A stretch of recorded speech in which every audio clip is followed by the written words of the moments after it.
Hello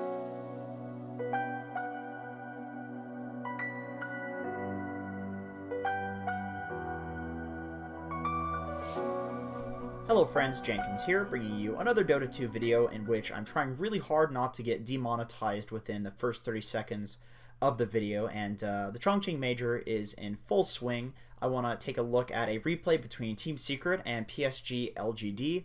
LGD, of course, won this game. I want to look at Ame's player perspective in the carry role and just see what he did in order to win the game against a top-tier team in the current patch of Dota 2. So anyway, let's get into the replay. In terms of starting items on Juggernaut, Ame built 6 Tangos, Iron Branch, Enchanted Mango, and then Stout Shield. The Stout Shield is a very obvious argument. Any melee hero is going to want to purchase this item, especially if you're in the core role. The 6 Tangos is just because the lanes are extremely pressured in the current patch, especially the side lanes, and you're not going to get use of the courier anytime soon as a carry role. So really you just need to build as much regen as you can. Maybe even an additional salve would be reasonable depending on how hard the lane is, but I think he's pretty comfortable against this lane, and because he's a Juggernaut, he has the healing ward to heal him, so he doesn't really need the salve. Instead, he can just grab this mango, which is also going to give him that 0.6 extra HP regen, and he can drop the Iron Branch to give double Tango regen for one of these Tangos. So he actually basically has all regen items and then a Stout Shield given his hero. So the most important thing that I want to note about this is that he saves 100 gold, and he's going to use that 100 gold with the Bounty Room gold to purchase a Quelling Blade at the side shop. And if he had started with the Quelling Blade, then he would have a little bit less regen, and he would probably lose this lane. In fact, he would have half the regen, and so he would probably lose this lane, or at least he'd be much more likely to lose this lane. So if you do want to start with the Quelling Blade, start with the Quelling Blade, I should say, you can do it in this way, where you save the 100 gold and then use the Bounty Room gold to just purchase it at that very convenient side shop that is there. So the next thing that I want to show you guys is something that is very subtle but incredibly important, and one of the #1 problems that I see with carry players when I do replay review sessions or coaching sessions, where there are last hits and denies that are being missed that you don't realize they're being missed because they're literally off camera. So people don't realize that they're missing last hits that like good carry players like Arteezy won't miss just because they're not in vision and it's a camera problem. But in any case, I will show you here with Ame. He adjusts because this is such a common thing that occurs. So essentially we have the first 2 creep waves meet, and he is whacking this creep wave. I want you to pay attention to his camera positioning. So he does not have the camera positioned around centering around his hero, and the reason for that is because this information up here on this portion of the map is just useless. There's nothing that can come from that way that he's going to need that information quickly.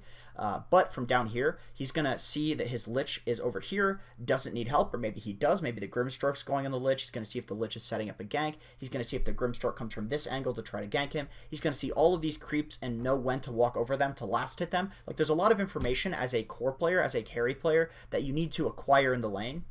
And therefore, there's no point in moving your mouse and edge panning and constantly messing up your camera positioning. Just keep it static in a position where you're getting all of the information that you need. So, however, there's a point where this camera positioning will mess up. And this is natural. Even if your camera positioning is good, like it was, Zai came up and pulled the creeps to the range creep, which pushes creeps to the opposing range creep.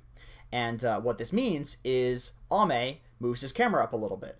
And as a result, we can see that below this interface here, there's actually a range creep that is going to be in last hit range soon. But because his camera movement was forced, because of this trick, either by doing it or by having somebody do it, or just moving your camera in general to adjust for the creeps changing formation, there is potential for creeps to be out of vision. And this is, of course, the case. But very quickly, Ame readjusts, and in fact, he runs over to this range creep because we can see that there are 3 creeps here hitting this range creep, 2 creeps hitting this one, so therefore this range creep is going to die before this one. And this is the key moment where most carry players will screw up. They will focus on the deny, they will focus on these creeps because this creep has gone out of vision due to the movement of the creeps, and that is a problem. But Ame knows this is a problem, and he heads over and immediately looks to last hit this creep because he knows with the number of creeps that it's going to die, and then he walks over and gets a deny on this. So he gets a last hit and a deny that in most cases what will happen is you will miss the last hit because you moved the camera too late, and then Zai sets up to get the deny, so you walk over, he denies you, and then you don't get the deny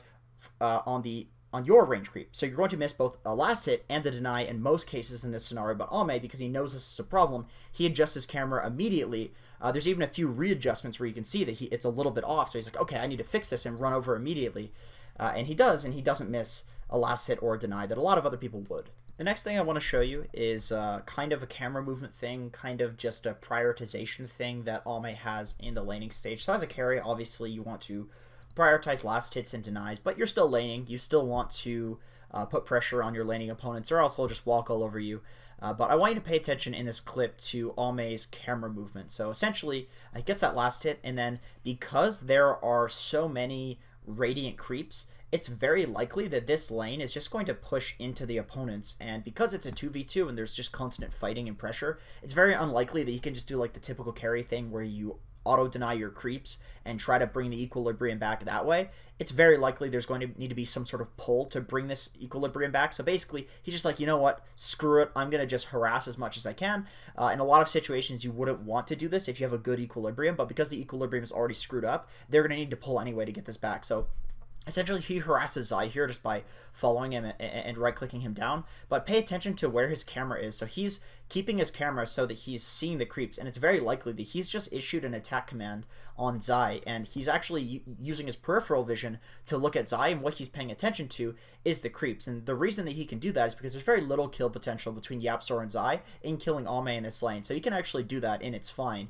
And that way, when the creep is about to be in last hit range, he can walk over and get that last hit. And like I said, it's something that's very subtle. It's something that's very minimal, but you want to be getting every single last hit and every single deny, and I think it's really important to note that it's very likely that because his camera is positioned this way, that he's actually looking at the creeps and not the heroes he's harassing. That's the most important thing about this little clip to me, is the fact that he's making sure that even though he's harassing, because there's no kill threat, he's still focusing on those creeps, because that's his job as a carry, is to get those creeps, and that's the reason why he's harassing them in the first place. So I know I said in the previous clip that Ame does not care about the equilibrium being pushed into his opponents because it's a 2v2 and he knows that Lich is going to need to pull at some point, but even still, he auto-denies creeps and he tries to keep the creeps as close to his tower as possible while the Lich heads over to pull.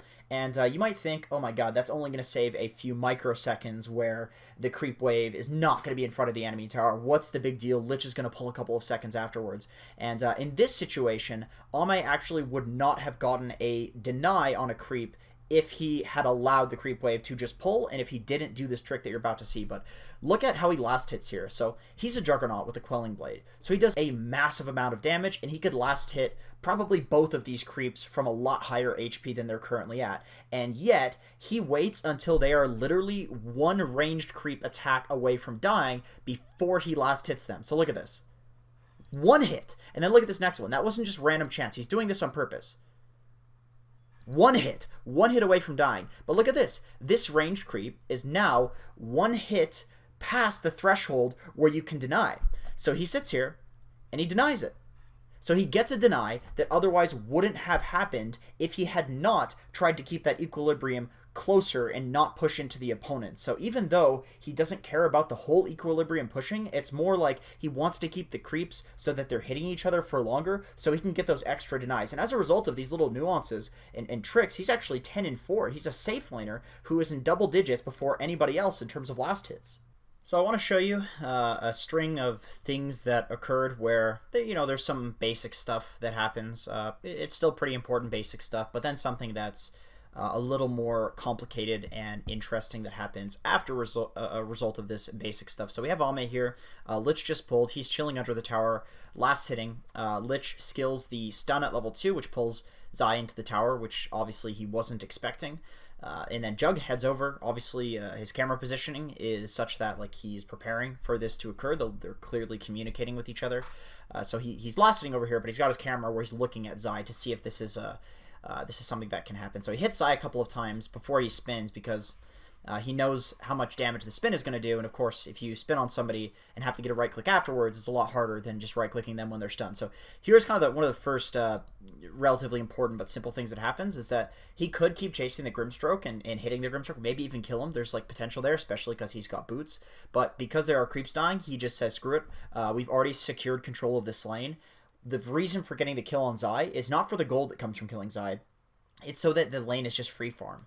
That is the entire purpose of that. So really chasing the Grimstroke doesn't accomplish anything because they've already accomplished their goal, which is having control of these creeps. So he gets every single last hit, and not only every single last hit, but every single deny that he so pleases. And he's just chilling under tower. And then here's where the kind of more complicated but more interesting thing occurs. So the lane is pushing out.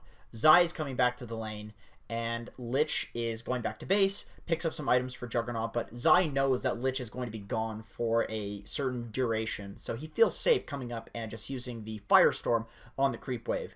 Ame knows that Zai knows this, and that he's trying to take advantage of the fact that Lich is gone, so he knows Zai is going to push this and then pull it and then get something out of the lane. So what he does is he forts the creeps, because he knows that if he forts these creeps and they don't die to the Firestorm, then Lich is going to be around for the next time Zai has the Firestorm, and then they can just kill Zai.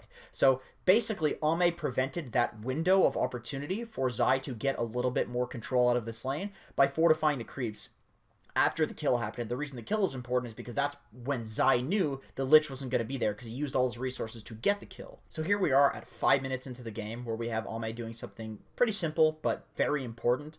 And at 5 minutes into the game, what happens is usually a support's going to go ward, pick up the bounty runes. There's going to be siege creeps that are spawning. Like 5 minutes, lots of stuff happens. And as a result, Ame is left alone in this lane. So what does he do? He pulls the easy camp, but he doesn't just pull the easy camp. He pulls the easy camp with a purpose. This is not to pull the lane back. It is to send a double wave into his opponents. So that way, when the enemy siege creep gets to the tower, it's not just going to be this 2v1 where they get a bunch of damage on the tower because Ame is left alone here. There's going to be a double wave that they have to deal with as well. So there hits a point in the lane where Ame essentially is just completely free farming. Their opponents can't come into the lane because they're too weak and Ame is too strong. And when this happens, he just pushes the lane and then jungles and stacks and picks up bounty runes and essentially focuses completely on getting entirely his own farm and just doubling it by pushing the wave and by jungling. But then there hits a certain point where the Safelane becomes dangerous because other people could potentially rotate up there. And then this is when Ame makes a rotation into tower push into another core's lane. And that is generally the rotation that ends the laning stage as a carry. So especially if you're farmed like he is, you can do something like this and secure a tower. And it's better to make this rotation first rather than to be the one that gets rotated on, because usually the first person to rotate like this gets the tower, gets a tower out of it. So we can see here that he just absolutely destroys the Team Secret supports.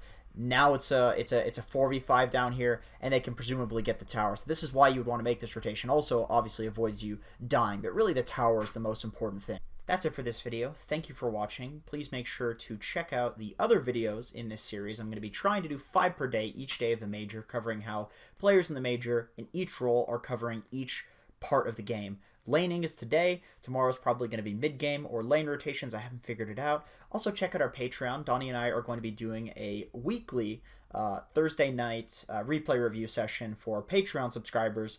It's going to be public. Everybody can watch the session, but if you want your replays analyzed, that is for Patreon boys only. So if you're looking to support your boys in another way, that would obviously definitely help out. In any case, thank you for watching. That also supports us, and I'll see you in another video.